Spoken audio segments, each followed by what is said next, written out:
안녕하세요. 6월 13일 KB 리서치 모닝 미팅 시작했습니다. 먼저 전일 증시 동향 살펴보겠습니다. 김지원 의원입니다. 네, 안녕하세요. 시황팀 김지원입니다. 증시 동향 정리하겠습니다. 전일 국내 증시는 CPI와 FOMC 대기 관망세에도 애플 및 반도체주 반등의 상승 마감했습니다. 애플 인텔리전스에 대한 긍정적 전망이 제기되면서 애플이 7%대 급등하는 등 AI 모멘텀이 미 증시에서 부각된 영향에 국내 증시도 상승 출발했습니다. 이에 전거래일 하락했었던 애플 관련주들이 큰 폭으로 반등했고 삼성전자와 SK 하이닉스 등 반도체 대표주와 화장품주 강세도 지수를 함께 견인했습니다. 테슬라의 로보택시에 대한 불투명한 전망에 2차 전지에 대해서 매물 소화가 진행되며 코스닥은 강보합권에서 상대적인 약세 흐름이 나타났습니다.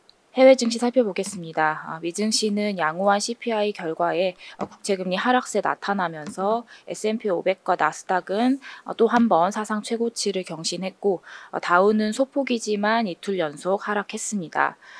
5월 CPI와 근원 CPI 모두 전월과 예상치를 하회하면서 물가 둔화세가 확인되었습니다.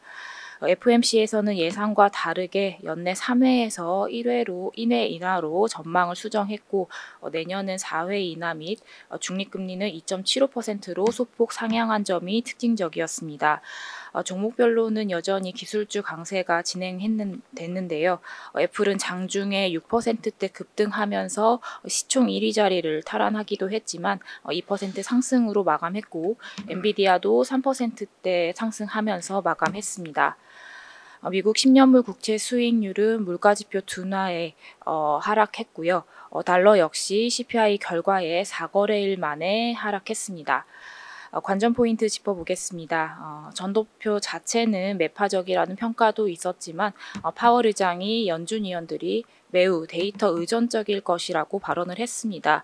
이는 향후 지표에 따라서 전망을 수정할 수도 있다는 가능성을 좀 열어둔 것으로 해석이 되면서 시장이 긍정적으로 작용할 수 있어 보입니다.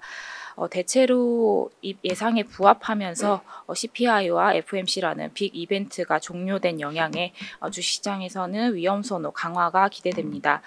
금일 우리 시장은 선물옵션 만기일로 만기일 수급 효과가 흐름을 주도할 것으로 예상됩니다. 감사합니다. 네, 양호한 CPI 결과에 따라서 미국의 S&P 500과 나스닥은 사상 최고치를 기록하는 모습이었습니다. 이와 관련해서 어제 발표된 소비자 물가와 FOMC 점도표 관련 내용 살펴보도록 하겠습니다. 임재균 의원입니다. 예, 안녕하십니까. 정관팀 임재균입니다. 전일 새벽에 FOMC 있었는데 이에 대한 내용 말씀드리도록 하겠습니다. 새롭게 발표된 점도표에서 연준은 올해 한 차례 금리 인하를 전망을 했습니다. 추가 인상을 전망한 위원은 없었지만은 기존 세 차례에서 두 차례로 축소될 것이라고 예상한 시장의 전망보다 연준은 인하에 대해 더 보수적으로 보고 있다라고 보시면 될 것 같습니다. 장기 중립금리 롱거런에 대해서는 기존 2.56에서 2.75%로 상향 조정이 됐습니다. 2012년 이후 하향 조정되고 2019년부터 2.5%로 유지되고 있던 중립금리가 상향 조정되고 있는 상황이다라고 보시면 될 것 같고요. 향후에도 좀 중립금리는 계속해서 상향 조정될 가능성이 높다라고 저희는 보고 있습니다. 상향 조정되고 있는 중립금리 연준의 금리 인하 폭에 대한 기대감을 낮춘 요인인데 이라고 보시면 될 것 같습니다. 내년 금리 같은 경우는 4.125%를 전망을 하면서 지난 3월 대비 25bp 상향 조정이 됐습니다. 다만 올해 인하 횟수가 세 차례에서 한 차례로 감소를 하면서 내년 인하 횟수는 기존 세 차례에서 네 차례로 확대가 된 점은 긍정적입니다. 하지만 2026년 기준금리 전망의 중간값은 기존과 동일한 3.125이지만은 점들의 위치는 변화가 확인이 되고 있습니다. 3월 중간값보다 높은 기준금리를 전망한 점들은 4개에 불과했지만 이번에 8개로 높아지고 있는 상황입니다. 연준이 이렇게 금리 인하에 대해서 보수적으로 보고 있는 것은 높은 물가와 견고한 성장이라고 보시면 될 것 같습니다. 이번에 발표한 물가 전망은 헤드라인은 2.6, 핵심은 2.8%로 지난 3월보다 각각 0.2%포인트씩 상향 조정이 됐습니다. 반면에 실업률은 4.0, 그리고 성장률은 2.1%로 지난번과 동일하게 전망을 하고 있습니다. 6월 FOMC에서 연준은 금리 인하 전망을 축소를 했지만은 여전히 9월 인하는 유효하다라고 저희는 보고 있습니다. 지난 4월 미국의 물가가 둔화된 것을 확인을 한 가운데 6월 FOMC 전에 발표된 미국의 소비자 물가도 시장이 예상보다 더 둔화가 됐습니다. 헤드라인은 0.006%, 전 핵심은 0.16% 상승을 하면서 모두 시장의 예상치를 하회를 했습니다. 주거 부분은 여전히 높은 상승세를 보이고 있지만은 핵심 상품 그리고 주거 대비 서비스는 둔화되고 있습니다. 특히 주거 대비 서비스는 0.05% 하락을 하면서 2021년 9월 이후 처음으로 마이너스 증가율을 기록을 했습니다. 더욱이 파월도 기자회견에서 인플레이션 수치는 올해 초보다 더 양호했으며 물가 목표를 향한 완만한 진전이 있다라고 발표를 했고요. 또한 일부 의원들은 물가 발표 이후에 전망을 수정했지만은 대부분은 수정을 하지 않았다라고 밝혔고, 또한 물가에 대해서 보수적으로 전망하기 시작했다라고 밝혔습니다. 이를 고려하면 실제 물가는 연준의 전망보다 더 둔화될 가능성이 존재한다라고 저희는 보고 있습니다. 네, 자세한 내용을 레포트 참고해 주시면 될 것 같습니다. 감사합니다. 새롭게 발표된 점도표에서 미 연준은 올해 한 차례 기준금리 인하를 전망을 했습니다. 그리고 장기 중립금리는 기존 2.56%, 2.75% 상향 조정을 했는데요. 이처럼 상향 조정되는 중립금리는 연준의 금리 인하 폭에 대한 기대감을 낮추는 요인이라고 할 수가 있겠습니다. 그래서 올해 인하 횟수는 한 차례로 감소를 했고, 2025년 인하 횟수는 기존 3차례에서 4차례로 확대되는 모습이었습니다. 연준이 이처럼 금리 인하를 축소한 것은 높은 물가와 견고한 성장 때문이라고 할 수가 있겠는데요. 이 FOMC에 발표된 미국의 소비자 물가는 시장 예상보다 더 둔화되는 그런 모습을 나타냈습니다. 자세한 내용은 레포트를 참조 부탁드립니다. 자, 다음은 인도 총선 관련 내용 한번 살펴보도록 하겠습니다. 박수현 의원입니다. 네, 아시아시장팀 박수현입니다. 인도 총선이 마무리되었고 예상에 부합하듯이 모디 총리가 3기 연임에 성공했습니다.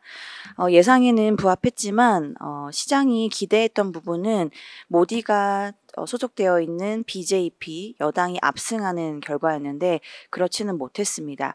그래서 과거에 모디가 1기, 2기 당시 어떤 정책들을 위주로 진행을 했고 그거에 따른 중간 점검과 앞으로 정책 전망에 대해서 말씀드리도록 하겠습니다.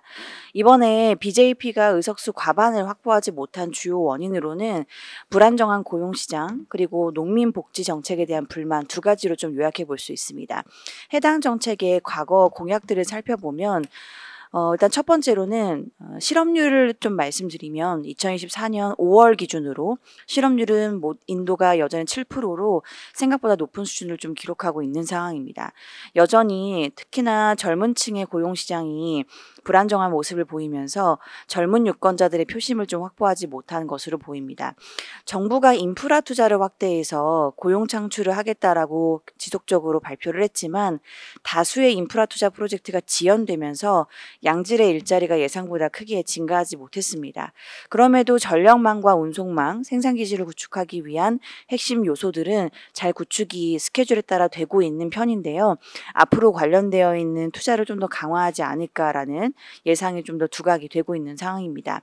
두 번째로는 농촌 소득을 2배까지 끌어올리겠다. 2016년에 발표를 했고요. 22년까지 2배를 달성하겠다라고 발표했는데 아직까지는 그 목표치를 달성은 하지는 못했습니다. 매년 인도의 관련 정부 부처에서 농민 대상으로 보조금을 지급을 하고 있는데요. 할당되는 예상이 전체에서 한 50% 정도에 달할 정도로 굉장히 크지만 토지를 보유하고 있는 농민에게만 부여가 되면서 이 정책의 한계점으로 좀 지적이 되고 있는 상황입니다. BJP, 그러니까 모디 총리가 공약과 기존에 진행했던 결과들을 좀 연결해서 보면 인도 정부는 민생을 최우선 과제로 인식을 하고 관련 정책을 실시할 것으로 보입니다. 중앙은행은 정부의 이러한 정책들을 지원하기 위해서 2.1조 루피의 자본잉여금 그리고 배당금을 정부에 전달할 예정입니다. 지난해 대비해서 140%가량 늘어난 규모라서 상당히 큰 금액이라고 볼 수 있고요. 정부는 이러한 자금으로 복지나 인프라, 특히나 고용을 지원하는 방향성으로 투자를 확대할 계획입니다. 모디 총리 연임으로 특히나 인프라 투자가 확대될 가능성이 상당히 높고 옆에 보여드리는 2월에 임시안으로 발표된 재정 예산 관련돼서 인프라와 관련되어 있는 규모가 실제 7월에 확정되어서 발표가 될 건데요. 예상치보다 조금 더 크게 발표가 될 경우에는 모디 총리의 정책 연속성에 대한 불안감으로 인도 증시가 급락을 했었는데 이에 따른 안도감으로 외국인 자금 유입이 강화될 것으로 예상합니다. 이상입니다.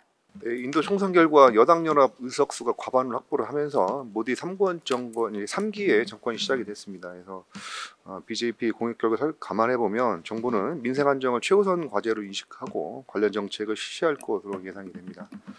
자, 다음은 게임 산업 레포트 한번 점검해 보도록 하겠습니다. 이선화 의원입니다.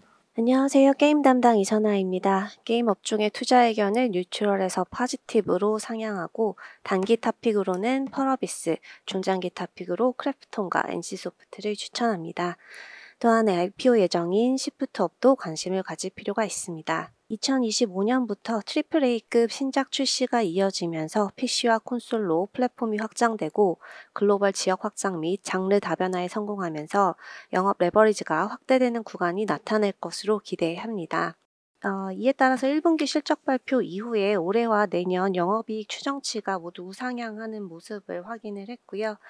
게임 커버리지 업종의 5개사의 합산 영업이익 성장률은 전년 동기 대비 43.8% 증가할 것으로 예상하는데 이는 글로벌 피어의 11.5% 상승률 대비 높은 수준이라서 밸류에이션 리레이팅도 가능할 것으로 예상하고 있습니다. 한편 8월 말 예정되어 있는 게임스컴 2024는 게임 섹터의 굉장히 중요한 이벤트인데요.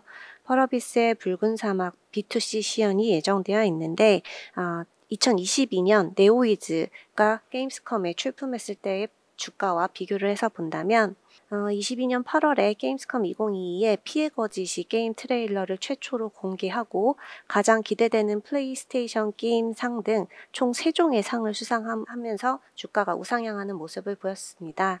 그 이후에 23년 6월 서머 게임 페스트 2023에서 피해 거짓의 출시 일정을 공개할 때까지 주가는 지속적으로 우상향하는 모습을 보였는데요.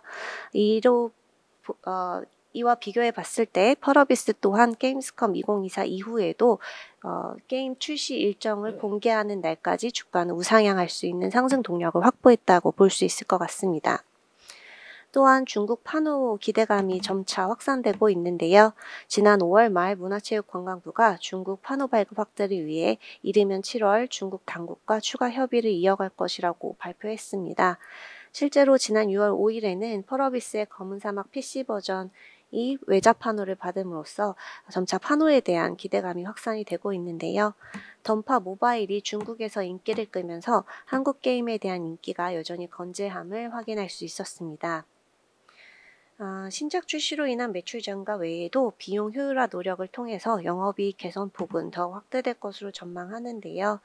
실제로 지난 커버리지 5개사의 합산 인건비 추이를 보시면 지난해부터 인건비 성장률이 굉장히 정체되어 있는 것을 보실 수 있습니다. 마지막으로 자사주 매입 및 소각 등 적극적인 주주환원 정책을 통해서 주주가치 제고가 기대됩니다. 보다 자세한 내용은 리포트 참고 부탁드립니다. 감사합니다. 게임 업종에 대한 투자 의견을 뉴스럴에서 포지티브로 상향을 하고 단기 탑픽으로는 펄어비스 그리고 중장기 탑픽으로는 크래프톤과 NC소프트를 추천을 하겠습니다. 2022년 이후에 한국 게임 산업이 위축이 됐지만 2025년부터 AAA급 신작 출시가 이어지면서 PC 내지 콘솔로 플랫폼 확장 그리고 글로벌 지역 확장 및 장르 다변화에 성공하는 등 영업 레버리지가 확대되는 구간이 나타날 것으로 예상이 되고 있습니다. 게임 산업업종 레포트인데요. 자세한 내용은 레포트를 한번 살펴보시기 바랍니다. 자, 다음은 CJ E&M 업데이트 보고서입니다. 최용현 의원입니다. 네, CJ E&M 자회사 티빙에서 이제 5월과 6월에 가격을 인상을 했고 그 다음에 프로야구 콘텐츠 유료화를 단행을 했습니다. 그럼에도 불구하고 지금까지 나온 트래픽 봤을 때 5월달 트래픽이 계속해서 증가를 하고 있습니다. 뭐 MAU도 그렇고 DAU도 그렇고요.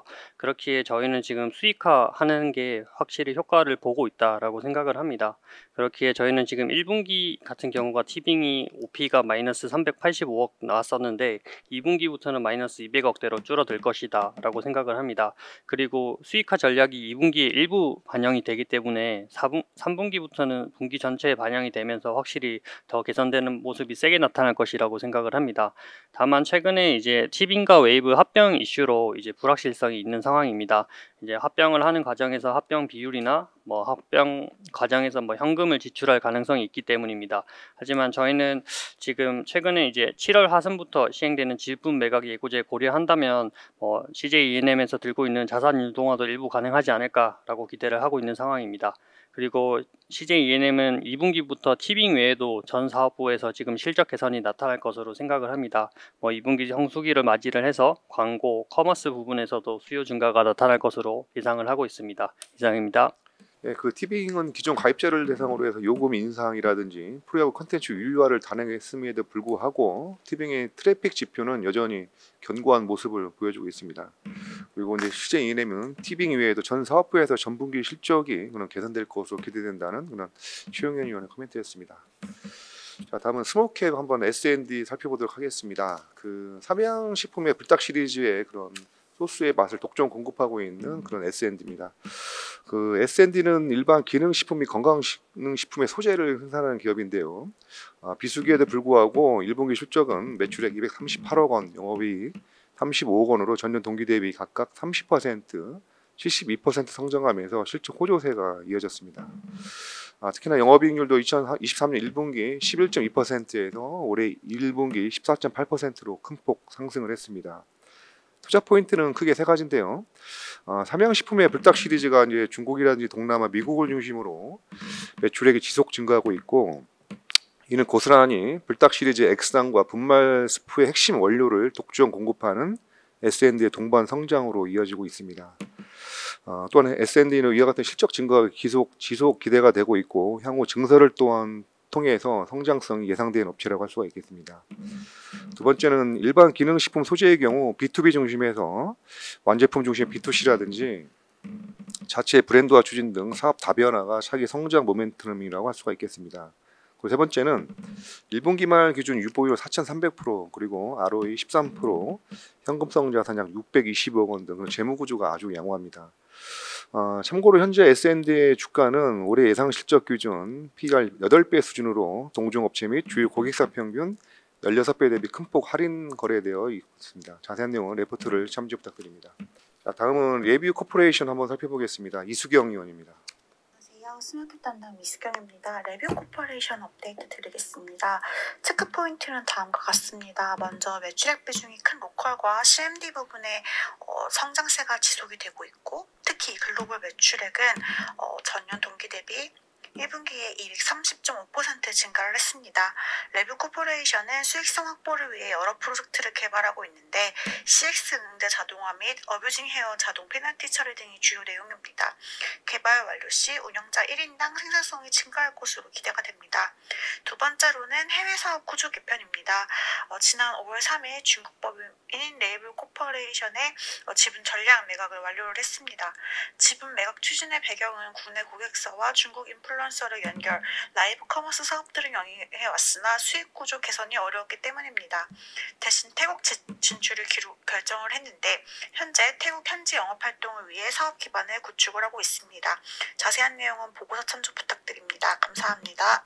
네, 레뷰 코퍼레이션 체크 포인트는 크게 두 가지인데요. 첫 번째는 지속되는 외형 성장과 수익성 확보를 위한 프로젝트 개발을 지속 추진하고 있고, 두 번째는 해외 사업 구조를 개편하고 있습니다. 중국을 매각이라든지 태국을 취도를 통해서 향후에 그 수혜가 기대된다는 그런 이수경 의원의 코멘트였습니다. 다음은 컨택에 대해서 또 한번 살펴보겠습니다. 한유건 의원입니다. 안녕하세요. 컨택 말씀드리겠습니다. 컨택 금일 타법인 주식 및 출자증권 양수 결정을 했습니다. 공시의 주요 내용은 AP위성의 지분 24.72%를 인수하면서 최대 주주로 올라설 예정인데요. 총 양수 금액은 634억 원, 잔금 일시는 7월 26일로 지금 명시를 했습니다. 현재 컨택은 지상국 서비스에 국한이 되어 있는데 이번 AP 위성 인수를 통해서 우주 업스트림 및 다운스트림 분야까지 사업을 확장을 할 것으로 예상을 하고 있습니다. 산업 특성상 이제 규모의 경제가 이제 상당히 중요한 파트인데 AP 위성 인수를 통해서 한 단계 레벨업 가능한 체력을 갖추게 됐습니다. 그리고 이제 컨택은 지상국 외에 자체 위성을 현재 보유를 하고 있는데요. AP 위성의 위성체 제작 및 통신 단말기 제조 보유 기술까지 확보를 하면서 향후에 그 사업 시너지가 발생을 할 것으로 예상을 합니다.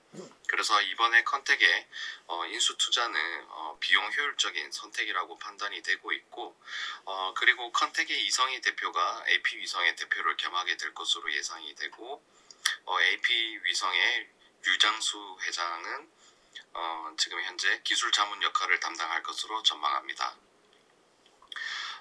그리고 AP 위성의 사업 방향성도 이제 긍정적이라고 보고 있는데요. AP 위성은 이제 위성 탑재 컴퓨터, 그리고 데이터 링크 시스템, 그리고 위성 통신 SO 칩 개발에 대한 기술력을 현재 보유를 하고 있습니다. 지금 이성희 대표의 어떤 영업력과 어떤 네트워크를 통해 지금 현재 중동의 뚜라야 외에도 해외 신규 고객사 확보 시점도 좀 더 빨라지지 않을까 이렇게 예상을 하고 있고요. 그 AP 위성 입장에서도 사업적 측면에서 새로운 성장 엔진을 탑재했다고 보셔도 될 것 같습니다. 각 사업 부문의 상호 기술 보완을 통해서 윈윈 전략 달성이 충분히 가능할 것으로 보입니다. 자세한 내용은 보고서 참조 부탁드리겠습니다. 예, 컨택은 AP 위성의 지분 24.72%를 인수하면서 최대 주주로 올라설 예정인데요. 총 양수 금액은 약 633억 정도로 예상이 됩니다. 현재 컨택은 지상국 서비스에 이제 국한이 되어 있으나 이번에 AP 위성을 통해서 우주 업스트림 및 다운스트림 영위가 가능하면서 사업 다각화 및 사업 시너지가 발생될 것이라는 그런 한유건 위원의 코멘트였습니다. 자, 다음은 오늘 마지막 기업 DS 단석 한번 살펴보겠습니다. 전우재 의원입니다. 네, 안녕하세요. 정유학 담당 전우재입니다. DS 단석 발표드리겠습니다. 이 자료는 대표 주간 업무 수행하고 이제 발표하는 의무 발간 자료이고요.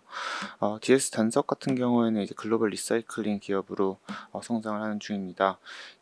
기존에는 이제 PVC 안정제를 만들던 회사였는데 이 부분에서 이제 플라스틱 리사이클링을 연구를 하고 있고요.